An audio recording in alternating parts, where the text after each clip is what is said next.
എല്ലാവർക്കും ആഷ്വി വേൾഡിലേക്ക് സ്വാഗതം. തേങ്ങാപ്പാലും ചെറുപഴവും ഉപയോഗിച്ച് ഇന്നൊരു ജ്യൂസ് തയ്യാറാക്കിയാലോ? അതെങ്ങനെ തയ്യാറാക്കാം നമുക്ക് നോക്കാം. ഞായി 6-7 ചെറുപഴം എടുത്ത് വെച്ചിട്ടുണ്ട്. പിന്നെ ചെറിയ തേങ്ങ ചിരകി വെച്ചിട്ടുണ്ട്. പിന്നെ അല്പം നട്ട്സ് എടുത്ത് വെച്ചിട്ടുണ്ട്. നമുക്ക് ഈ തേങ്ങയുടെ പാലെടുക്കാം. ഇത് മിക്സിയുടെ ജാറിലേക്ക് ചേർത്ത് കൊടുക്കാം. നല്ല പച്ച തേങ്ങ ആയിരിക്കണം എടുക്കേണ്ടത്. ഇത് തേങ്ങാപ്പാൽ എടുത്തിട്ടുണ്ട്. ഇനി എടുത്തു വെച്ച പഴമൊന്ന് ചെറിയ കഷ്ണങ്ങളാക്കി എടുക്കാം.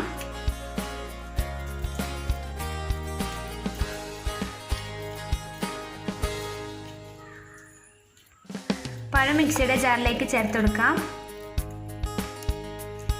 എടുത്തു വെച്ച നട്ട്സും ഇട്ടൊന്ന് അരച്ചെടുക്കാം. ഇതിലേക്ക് മധുരത്തിന് ആവശ്യമായ പഞ്ചസാര ചേർത്ത് കൊടുക്കാം. ഇനി ഇതൊന്ന് അരച്ചെടുക്കാം. ഇത് ഫൈനായി അരച്ചെടുത്തിട്ടുണ്ട്.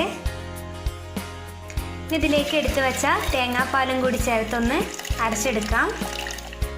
തേങ്ങാപ്പാലിൽ ചെറുപഴം ജ്യൂസ് റെഡിയാക്കി എടുത്തിട്ടുണ്ട്. കുട്ടികൾക്കായാലും മുതിർന്നവർക്കായാലും ഒരുപോലെ ഇഷ്ടപ്പെടുന്ന ഒരു ജ്യൂസാണിത്. ഇതെല്ലാവരും ട്രൈ ചെയ്ത് നോക്കണം. ഈ റെസിപ്പി ഇഷ്ടമായെങ്കിൽ ലൈക്ക് ചെയ്യാനും സബ്സ്ക്രൈബ് ചെയ്യാനും മറക്കരുത്. Thanks for watching.